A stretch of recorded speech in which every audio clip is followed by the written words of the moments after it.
Shalom, salam sejahtera bagi kaum perempuan di luar sana, dimanapun berada. Semoga dalam keadaan sehat dan tentunya dalam keadaan sukacita dan bahagia.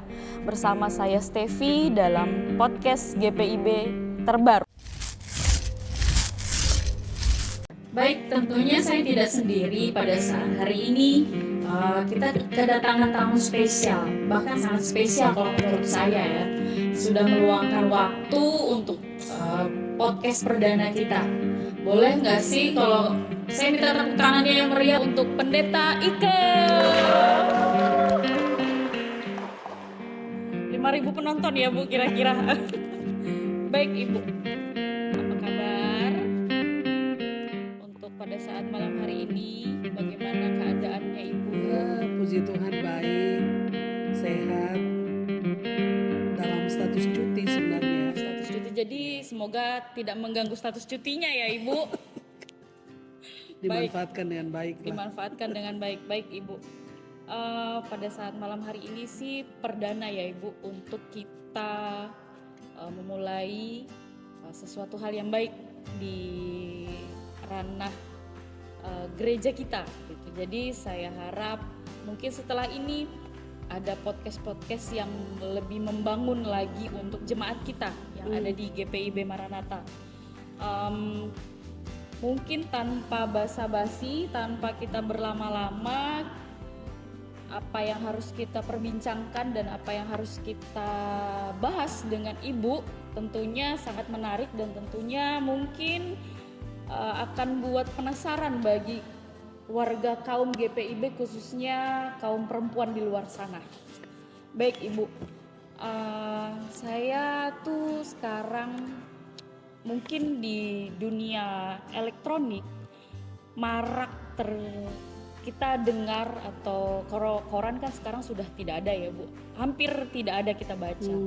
Tapi kita sering lihat di Instagram, lihat di WA, ada saja yang kasus yang seorang ibu yang membuang anak, bahasa kasarnya seperti itu ya Ibu, menelantarkan anak lah. Lalu yang saya ingin tanya dengan Ibu, bagaimana tanggapan Ibu? Ada seorang perempuan yang tega untuk ini buah darah dagingnya loh, buah hatinya loh gitu kan. Tapi kok dia tega ya membuang anaknya seperti itu. Tapi apakah mental dia tuh baik gak sih? Tapi saya minta pendapat Ibu tentang dengan bagaimana kalau ini terjadi pada wanita Kristen, maksudnya pada bukan jemaat kita sih, tapi maksudnya jemaat di luar sana. Gimana menurut pendapat Ibu? Dari perspektif iman Kristen ya, dilihat. Begini Bu Stevi, kalau kita berbicara tentang mental dan emosional itu pasti atau mau tidak mau kita harus merujuk pada masa kecil.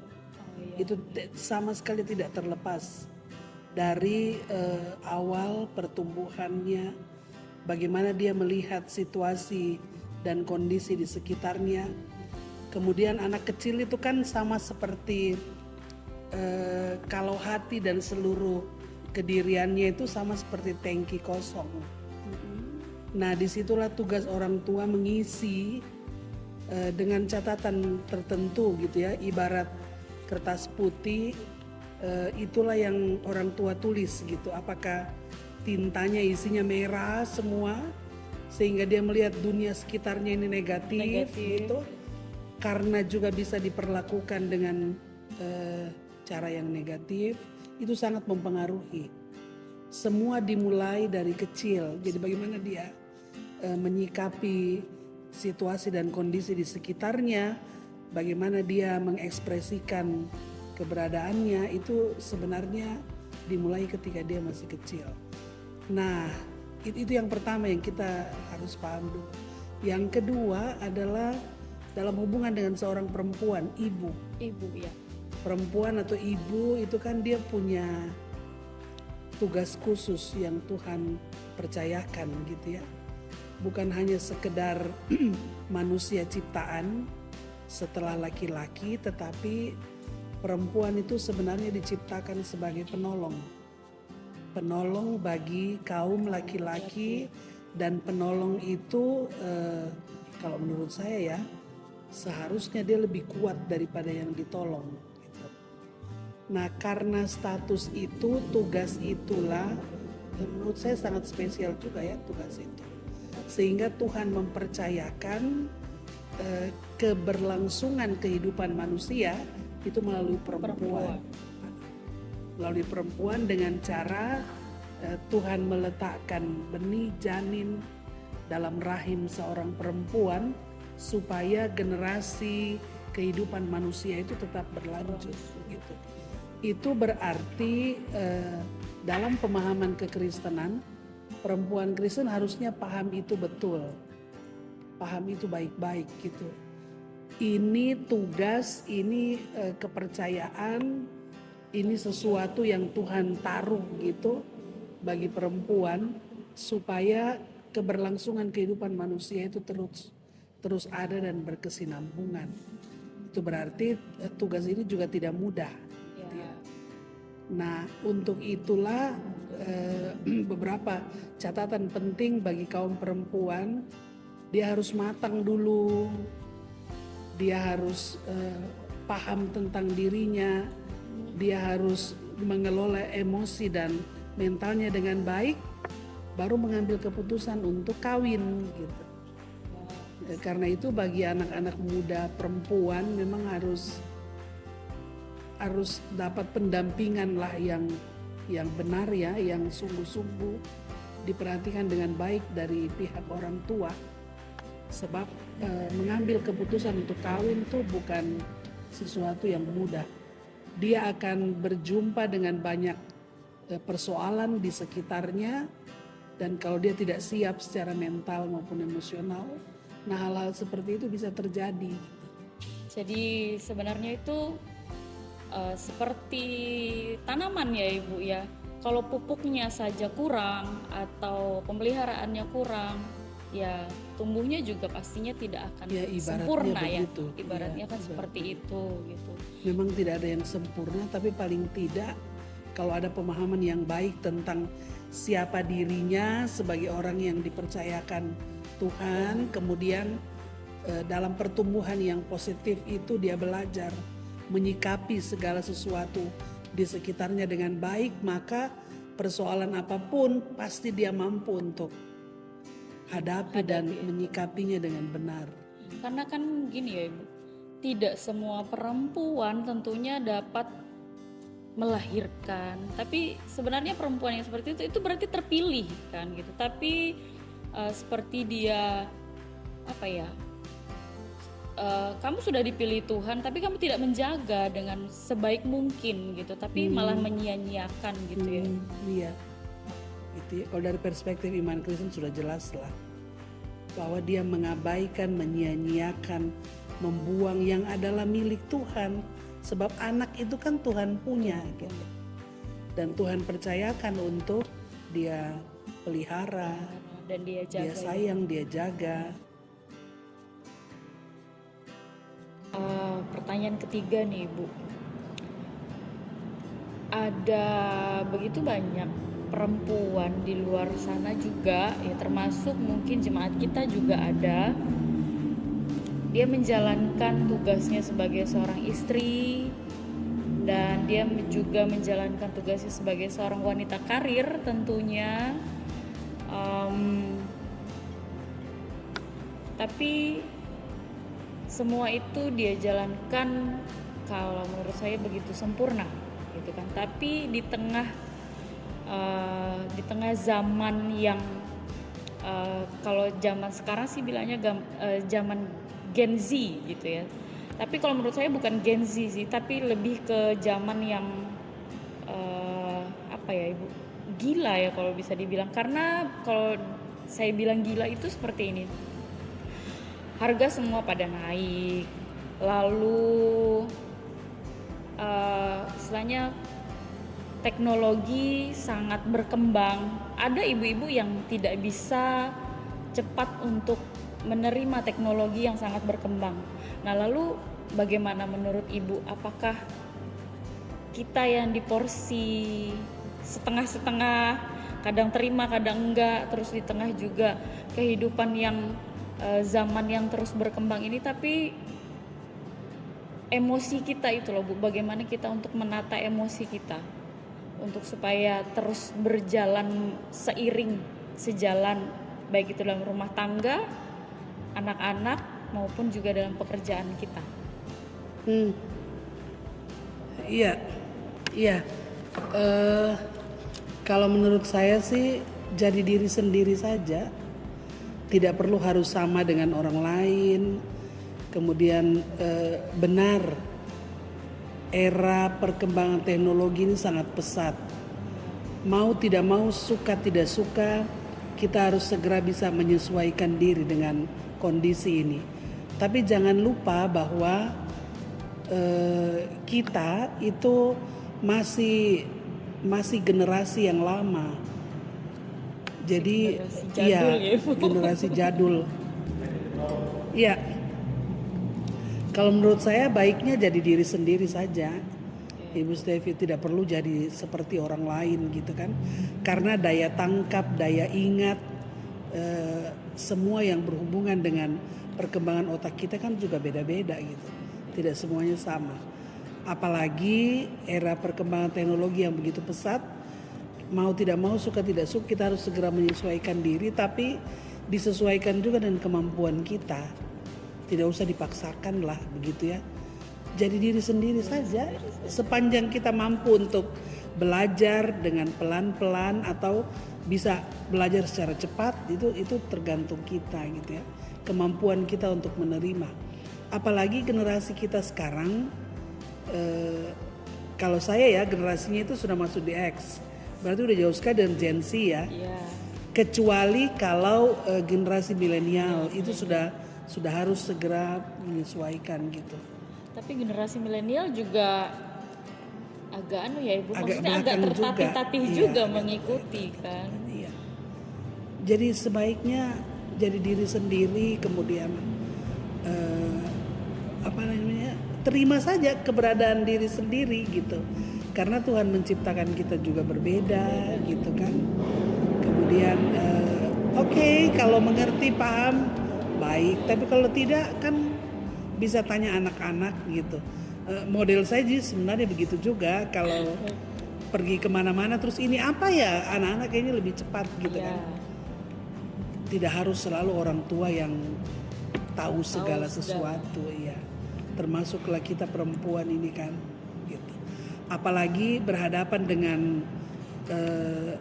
generasi kita di Gen Z ini perlu sekali perhatian, bukan hanya sekedar mengikuti perkembangan teknologi yang mereka tahu, tapi ada hal-hal yang sifatnya dasariah itu yang harus dikerjakan oleh para perempuan, mulai dari dalam rumah.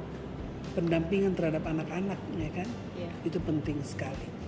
Bahkan peran seorang perempuan, seorang ibu itu besar sekali untuk menentukan siapa anak-anak itu nanti. Itu peran ibu sangat kuat di situ. Iya. Oke. Iya, saya mengajak kita untuk ingat-ingat kembali yang Yesus ajarkan di Matius 6 itu ya. Soal jangan khawatir, soal kekhawatiran. Sebenarnya Yesus tidak melarang kita untuk khawatir. Tetapi kita diingatkan supaya tidak khawatir yang berlebihan. Sehingga kalau berlebihan berarti segala sesuatu kita upayakan untuk kita selesaikan sendiri. Padahal Tuhan Yesus bilang tidak begitu gitu. Kekhawatiran itu sangat manusiawi gitu ya. Depresi itu menyangkut mental kita, di mana kita diperhadapkan dengan satu persoalan tapi sebenarnya kita tidak mampu untuk menyelesaikannya sendiri gitu. Tetapi ada upaya untuk terus menerus supaya kita mampu untuk menyelesaikannya dengan cara berpikir berlebihan. Berpikir berlebihan itu menguras mental kita juga gitu kan. Sementara otak kita terbatas untuk menyelesaikan persoalan. Karena itu jalani saja hidup bersyukur untuk sesuatu yang tidak bisa kita capai, dan percaya bahwa di balik itu kalau kita berserah, Tuhan pasti beri hikmat untuk bisa menyikapi, bisa mengambil keputusan, bisa tetap bertahan walaupun kondisi itu berat gitu. Jadi sebenarnya orang yang beriman bukan berarti dia tidak, kalau depresi kan tingkatnya udah tinggi ya, stres gitu. ya. Mulai dari yang kecil gitu ya. Jadi jaga saja, atur mental spiritual kita dengan cara bangun pagi bersyukur untuk hari ini, minta Tuhan supaya memberikan penguatan bagi kita menjalani hidup. Ya, jadi bukan berarti orang beriman tuh tidak bisa stres atau depresi, tapi usahakan skalanya kecil lah. Tips saya tiap pagi tuh saya punya doa, kalau bangun tidur itu belum buat segala sesuatu sudah harus berdoa. Dan doa saya adalah Tuhan berikan petunjuk, tuntun langkah sepanjang hari ini saya harus buat apa gitu. Tapi maaf ya, saya nggak mau mikir, Tuhan aja yang mikir gitu. Begitu ya, Oh iya dong. Karena kalau kita yang pikir kira-kira hari ini saya harus buat apa ya gitu, ternyata semua yang ada pada kita itu masih terbatas, belum bisa stres lagi gitu kan. Soalnya ibu-ibu ini kan untuk masak saja Bu bisa jadi stres. Hari ini menunya apa ya, bingung, mikir. Padahal di pasar juga sudah ada ayam, sudah ada ikan, tapi selalu bikin jadi sesuatu hal yang rumit sepertinya begitu. Iya, yang mempersulit kan kita sendiri.